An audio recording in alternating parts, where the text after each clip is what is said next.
আটার পুতুল ফেলতেই একাধিক হাস্তার এসে সেটা খেয়ে ফেলছিল, ফলে তারা হাতে এক মুহূর্ত সময় পাচ্ছিল না।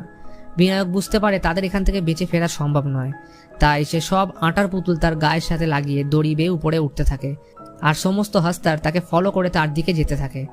এদিকে তার ছেলে সময় পেয়ে যায় সেখান থেকে পালানোর জন্য। বেরোনোর পথে আটার গণ্ডি থাকার জন্য হাস্তার সেই গণ্ডি পেরোতে পারছিল না, তাই তার ছেলে খুব সহজে সেখান থেকে বেরিয়ে আসতে সক্ষম হয়। এরপর আমরা দেখতে পাই বিনায়ক হাস্তারের অভিশাপের শিকার হয়ে গেছে এবং তার অবস্থাও ঠাকুমার মতনই হয়েছে। কিন্তু সে হাস্তারের কোমরে লাগানো সেই পুঁটলি আনতে সক্ষম হয়।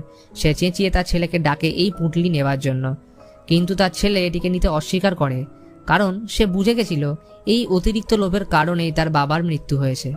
তাই সে তার বাবার গায়ে আগুন লাগিয়ে সেই জায়গা থেকে প্রস্থান করে। আর মুভি এখানেই শেষ হয়। আসলে এই পুরো মুভিতে আমাদের বোঝানো হয়েছে লোভ কতটা খারাপ জিনিস। এই লোভের কারণে আমরা 3টি প্রজন্মকে ভুগতে দেখেছি, প্রথমে ঠাকুমা, তারপর বিনায়ক এবং তার ছেলে।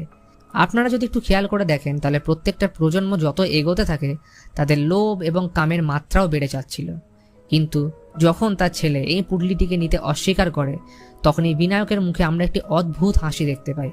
অর্থাৎ বিনায়ক বুঝে গেছিল তাদের এই লোভের অভিশাপ তার মৃত্যুর সাথেই শেষ হবে। হাস্তার আমাদের সকলের ভেতরেই রয়েছে। তাকে না ছুঁয়ে, তার অস্তিত্বের সম্পর্কে না জেনে যে মানুষ মারা যায় সে মৃত।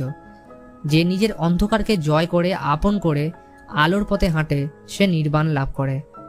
আসলে অন্ধকার না থাকলে আলো যে এত সুন্দর তা আমরা কোনো দিনই জানতে পারতাম না। তো কেমন লাগলো আমার এই মুভি এক্সপ্লেনেশন তা কমেন্ট বক্সে জানান। ভিডিওতে লাইক করে চ্যানেলটিকে সাবস্ক্রাইব করতে ভুলবেন না। আর কনজিউরিং 3 এবং এভিল ডেড মুভির এক্সপ্লেনেশন দেখতে হলে স্ক্রিনের উপর দেওয়া এই ভিডিও লিঙ্কে ক্লিক করে দেখে নিতে পারেন। তো আজকের মতন এখানেই, দেখা হচ্ছে পরের ভিডিওতে। ভালো থাকবেন।